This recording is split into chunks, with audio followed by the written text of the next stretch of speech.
Kita sering banget kan dengar soal saham yang katanya murah, tapi gimana kalau saham itu ternyata lagi bermasalah berat, bahkan perdagangannya dibukukan? Nah, ini dia teka-teki saham KIAKS yang akan kita pecahkan bareng-bareng. Di satu sisi, valuasinya itu loh murah banget. Tapi di sisi lain, resikonya kelihatan jelas di depan mata. Jadi pertanyaannya apakah ini sebuah value trap alias perangkap nilai, atau justru sebuah permata yang tersembunyi? Pertanyaan ini adalah inti dari semua analisis kita hari ini. Valuasi yang murah itu memang selalu menggoda, ya kan? Tapi status rugi dan suspensi, itu lampu merah yang serius banget. Jadi mari kita anggap ini sebagai investigasi bareng, kita akan selami lebih dalam untuk menemukan jawabannya.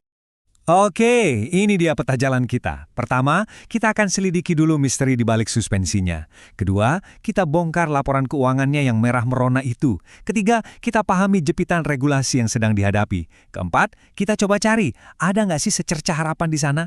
Dan yang terakhir, saya akan kasih kerangka berpikir seorang mentor untuk bantu Anda menimbang dan mengambil keputusan. Yuk kita mulai dari fakta utamanya dulu. Subjek kita kali ini adalah PT Keramika Indonesia Asosiasi Tbk, atau kode sahamnya KIAS.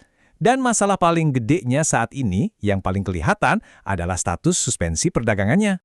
Ini bukan masalah sepele loh. Sejak pertengahan tahun 2025, saham ini statusnya digembok sama bursa. Artinya apa? Ya investor yang punya saham ini nggak bisa jual, yang mau beli juga nggak bisa. Uangnya nyangkut. Inilah alasan utama kenapa kita harus bedah tuntas apa sih yang sebenarnya terjadi di dalam perusahaan ini. Nah, disinilah letak misterinya. Meskipun digembok, valuasinya kalau kita lihat dari price to book value atau PBB, itu rendah banget, cuma 0,40 kali. Gampangnya gini, anggap aja nilai buku itu harga asli aset perusahaan, nah pasar cuma mau bayar 40%-nya, diskon besar. Pertanyaannya, kenapa pasar ngasih diskon segede ini? Yuk kita cari tahu jawabannya. Sekarang saatnya kita lihat sisi pesimisnya, atau bear case-nya. Untuk tahu kenapa valuasinya bisa semurah itu, kita harus berani bongkar kinerja keuangannya. Karena, ingat, angka di laporan keuangan itu nggak pernah bohong. Dan apa yang kita temukan? Cukup jelas ya. Coba lihat datanya. 5 tahun berturut-turut dari 2015 sampai 2019, KIAS ini konsisten membukukan kerugian yang nggak sedikit. Ini bukan cuma soal 1 tahun yang apes, tapi ini adalah sebuah pola yang, jujur saja, cukup mengkhawatirkan. Terus, apa trennya sekarang? Membaik? Sayangnya, belum juga. Data setahun penuh terakhir di 2025 mengkonfirmasi kalau perusahaan ini masih belum bisa cetak laba. Walaupun angka ruginya mengecil, intinya tetap sama. Perusahaan ini masih dalam posisi bakar uang. Oke, terus apa artinya ini buat kita sebagai investor? Kita lihat dari Return on Equity atau ROE. Angka ini tuh nunjukin seberapa jago perusahaan muterin modal dari investor jadi untung. Nah, kalau angkanya minus 1,33%, artinya jelas banget. Uang yang dipercayakan para pemegang saham ke perusahaan ini bukannya bertambah, malah tergerus. Kita gali lebih dalam lagi ke bisnisnya. Net profit margin yang minus 1,7% ini menegaskan kalau bisnis intinya, jual beli keramiknya itu, secara fundamental belum untung. Bayangin, dari setiap Rp100 penjualan yang mereka dapat, mereka justru kehilangan Rp1,7. Ini akar masalah dari kinerja KIAS. Kalau Anda pikir masalahnya cuma di laporan keuangan, tunggu dulu. Masalah KIAS nggak berhenti di sana. Sekarang kita akan bahas tekanan dari sisi regulasi yang bikin situasinya makin sulit. Jadi ini bukan cuma soal kinerja, tapi juga soal kepatuhan aturan main. Sebelum kita lanjut, biar kita semua satu frekuensi, apa sih itu saham ex free float?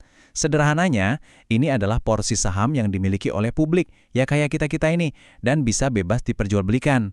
Nah, bursa itu menetapkan syarat minimum untuk ini. Tujuannya supaya sahamnya tetap liquid dan nggak gampang digoreng.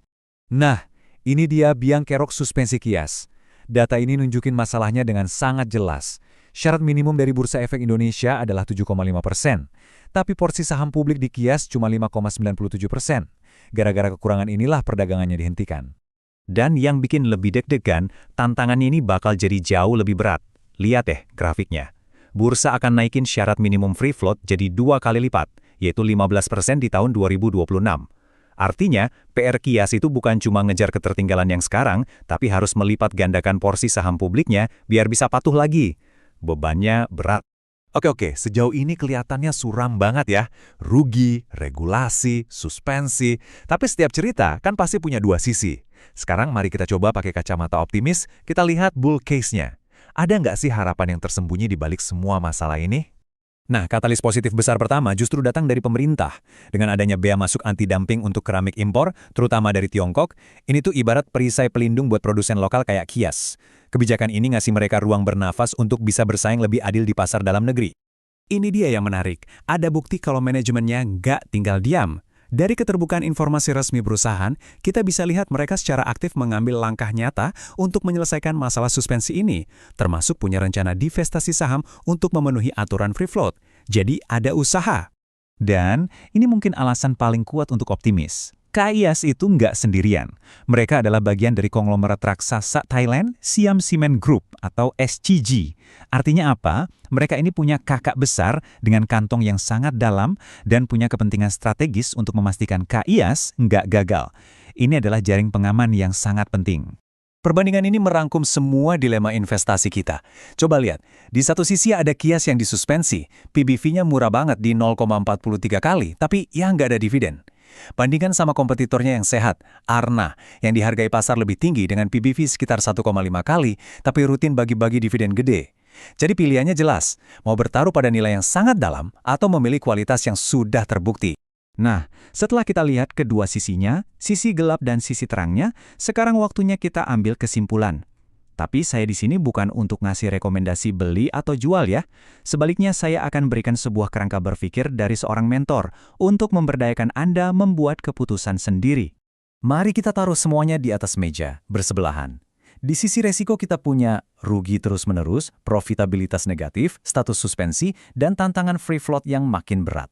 Tapi di sisi potensi kita punya valuasi PBV yang sangat rendah, ada perlindungan dari pemerintah, ada rencana pemulihan yang jelas, dan ada dukungan dari induk perusahaan yang super kuat. Semuanya sudah terbuka.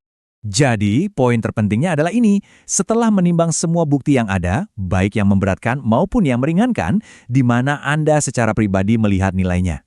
Apakah Kias ini adalah sebuah jebakan yang harus dihindari, atau justru sebuah peluang pemulihan dengan potensi keuntungan yang besar? Sekarang keputusan ada di tangan Anda.